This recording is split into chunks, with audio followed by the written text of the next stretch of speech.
Good morning, everybody.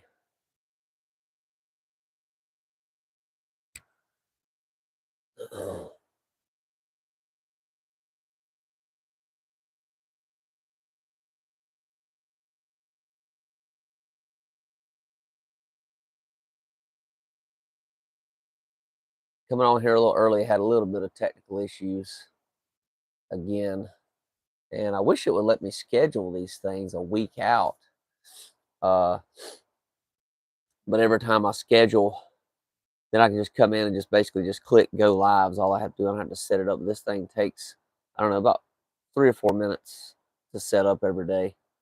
But for some reason, every time I schedule these, they don't work properly for some reason. So I'll try again after a while, maybe sometime today or tomorrow, and try to schedule one and play around with it and just test it out a little bit. So we'll get it figured out eventually. So may just have to keep doing them like this and just coming on and setting up every morning before we start. So I want to welcome you all to the Daily Reader podcast, where we read from a daily reader or a devotional, and we learn tools and principles, including prayer, meditation, and breath work that help us to stay more present and to live better lives. We meet on here Tuesday through Friday at 7 a.m. and Saturday through Monday, 10 a.m. Eastern Time. If you're new here, I want to welcome you. I appreciate you being here. And just be sure to subscribe to this channel for future updates and podcast episodes.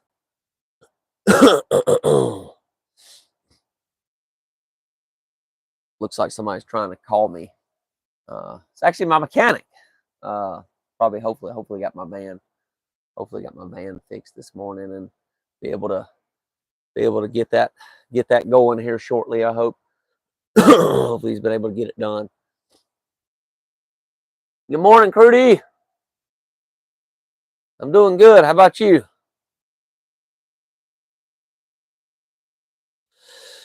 We're gonna go ahead and jump right into it, y'all.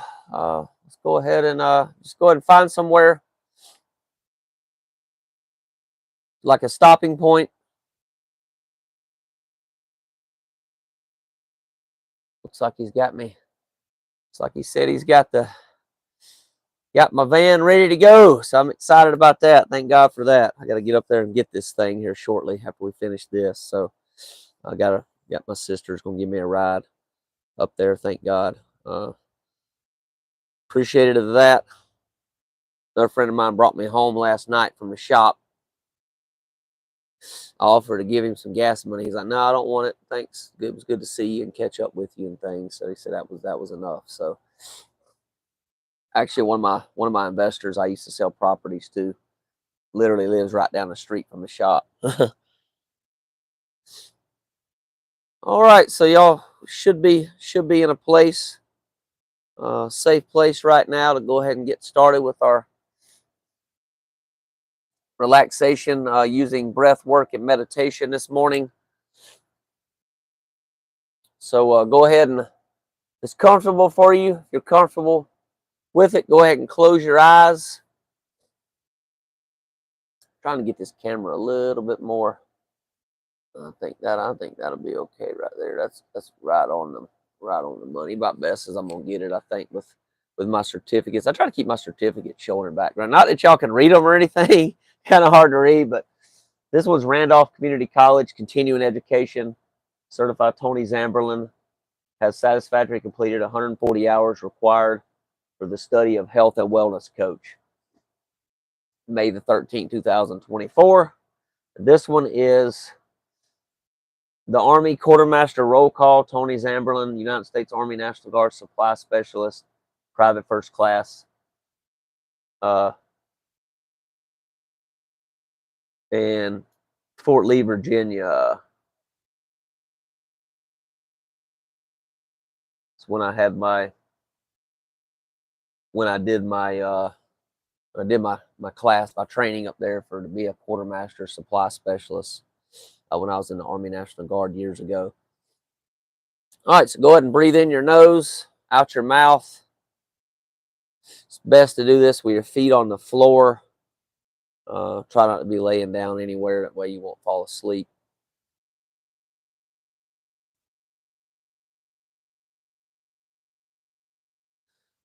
And just breathe. Focus on the breath. If the monkey mind starts to take over, which is really the ego, the mind, thoughts,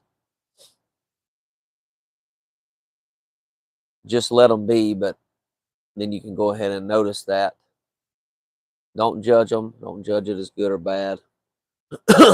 Just realize that's what the mind does. It tries to plan. It tries to, a lot of times, figure things out.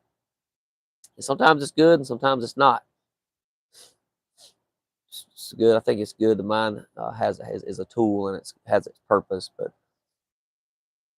a lot of times it gets us into a lot of trouble too, and keeps us living in fear and worry and things like that. So now we're gonna just notice it, and then we're gonna bring our attention and awareness back to our breath. This is going to allow us to be in the present moment, which is where our power lies. We don't have any power in the future. It's not here. We don't have any power in the past because it's already gone.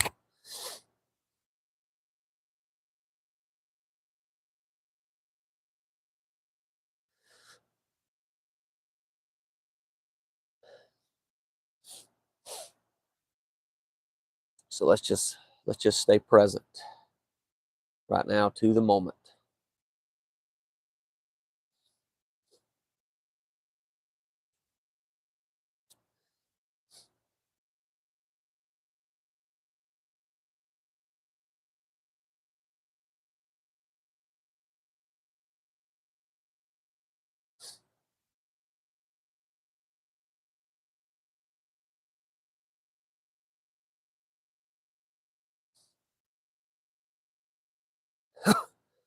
Excuse me.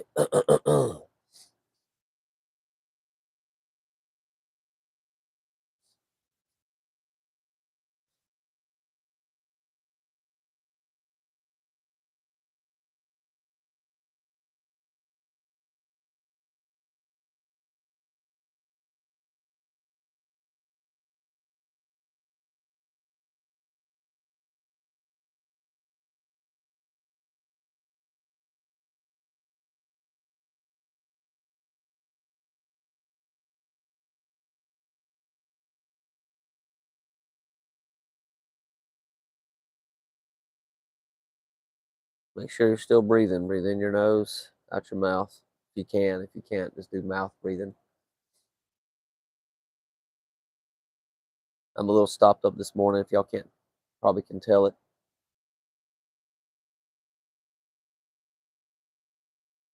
I'm going to get my monthly allergy shot this morning, actually. Supposed to go this morning. It's probably going to be this afternoon due to my car being in the shop.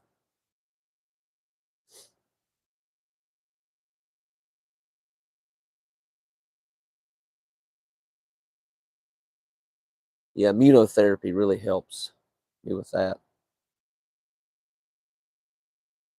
I'm up to the highest dose now, so I just go once a month.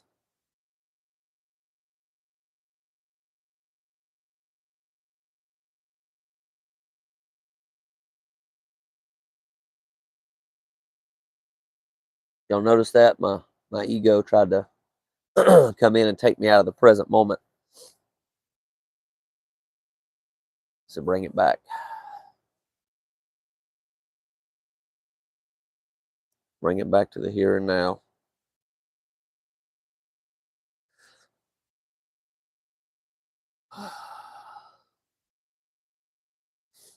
It's okay to talk about the future, the past,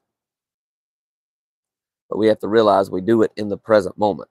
So that does somewhat take away from living the present moment and enjoying the present moment of our lives.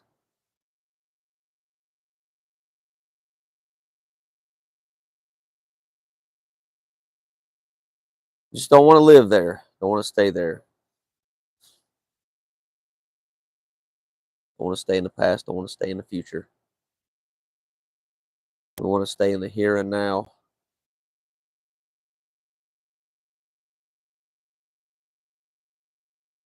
Okay, so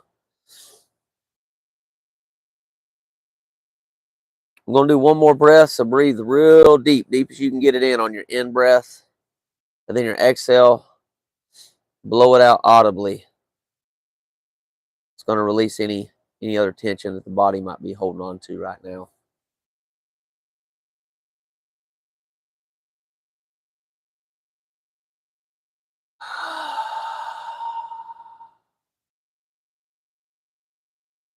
You can do mouth open on the exhale, or you can do just put your lips together and just force it out. Doesn't really matter. All right, we're going to go ahead and do the serenity prayer. We're going to do the full serenity prayer today. And prayer. God, grant me the serenity to accept the things that I cannot change, the courage to change the things that I can, and the wisdom to know the difference. Living one day at a time, enjoying one moment at a time, accepting hardships as the pathway to peace, taking as He did this sinful world as it is, not as I would have it. Trusting that He will make all things right if I surrender to His will, so that I may be reasonably happy in this life and supremely happy with Him forever and ever in the next.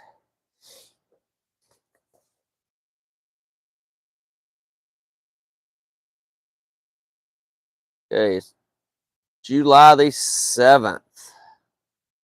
Okay. I felt victimized by the addicts I lived with while growing up, and I carried this attitude into my adult life. I took pains to appear mature, successful, grown up, and in charge.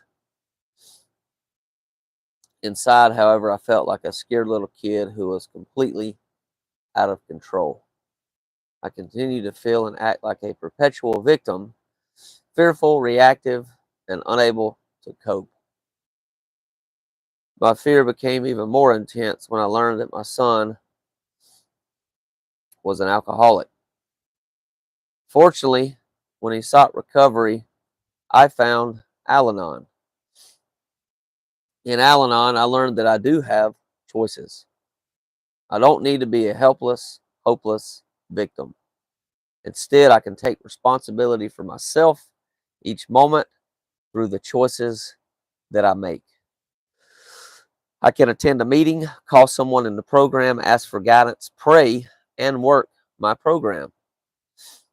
It isn't always easy. Sometimes I need to ask God to grant me the courage to ask for help rather than to wallow in self-pity and fear. I can ask myself what I need and then do whatever is necessary to get my needs met. I don't have to worry about what everyone else is doing. They have their own higher power who cares for them. I can ask for courage to change the things I can and for serenity to accept the things that I cannot. Reminding myself that I always have choices gives me hope and courage to leave fear and passivity behind. I am always held in the care of my higher power who gives me security and inspiration to act boldly by changing the one thing that I can, and that's myself. Thought for the day: acting like a victim is a choice, not a destiny.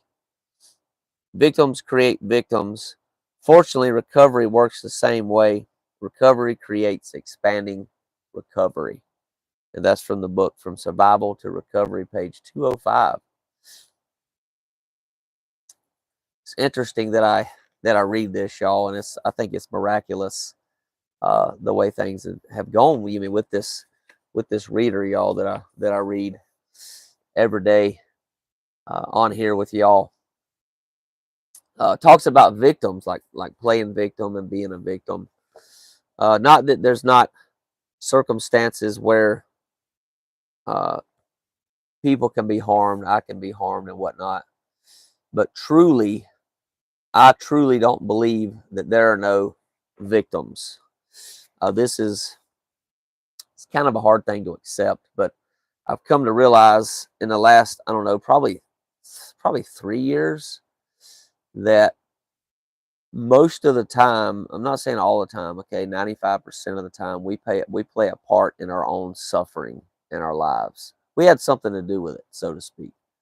Uh, just for example, if our friend says, "Hey, I'm going to go rob a bank," are you okay just riding with me? Like, you don't have to get involved, you don't have to do anything. Uh, you can just drop me off, you can let me do the robbery, then pick me back up after it's done. And then you get charged with accessory after the fact, right? So you still played a role in the suffering of getting charged with that crime, accessory before the fact and after the fact in this case. So that's just one example. There's many others, but I did share this morning before I did this reading. I shared on my Facebook, y'all, about victim, about uh, about playing the victim role. And it is a role, right? It is a role. Sometimes we can get stuck in that role. There's victim in recovery, there's perpetrator, there's enabler, and there's victims. And we can sometimes we can float all between all three of these, right? Excuse me, there's a persecutor, a victim, and an enabler. There's more than that, but this is the main roles that I've learned. Perpetrator, victim, and maybe rescuer. There it is. Rescuer, perpetrator, and victim. And we can get caught in those roles, and we can really stay in them for sometimes periods of our life. Like I was in a victim role for a long time. When I had depression, I remember for at least 3 or 4 years, like I would always be whining and crying about my depression. Like, oh, I'm depressed. I feel like this, blah, blah, blah, down and really like self-pity. And like what I learned is like I can't really do anything there. I have to be able to get out of that mode and really be able to take some actions to be able to change my life, to be able to improve my life and get better, which I finally did. But I did really feel depressed and down in the dumps for a long time. Not that the depression is not real. Okay, I'm not saying that your issue is not real. Okay, so understand me here. I'm saying that victim is really a role that we can get stuck in, and it really doesn't take us anywhere because it relies on blaming, like blaming other people for our circumstances, blaming the outside world. Sometimes blaming ourselves. We can get into even blaming ourselves for this or that, right? But that usually don't go anywhere. It really doesn't. So uh, I've learned it's better just to accept the reality for what it is, accept where we're at, and then from there we can make the necessary changes if we want to make changes in our lives. So I trust y'all got a lot out of that today. It was really good. Talked a lot about choices and also being a victim. Mentioned that playing, I should say, playing the victim role, which yeah, some people do really well. By the way, myself included. When I had depression, I did it pretty well. But yeah, thankfully I've healed from my depression. I moved on from that. I healed it over 5 years ago now. Haven't been depressed. Not saying I don't have some days that I feel down. That does happen, but I'm not stuck in that anymore. I was able to move beyond it. So hope everybody goes out. Y'all go out and make it a great day. As always, don't hope it's going to be a great day. Make it a great day. And I look forward to seeing y'all again tomorrow morning. Y'all take care. And as always, peace and love. Bye for now.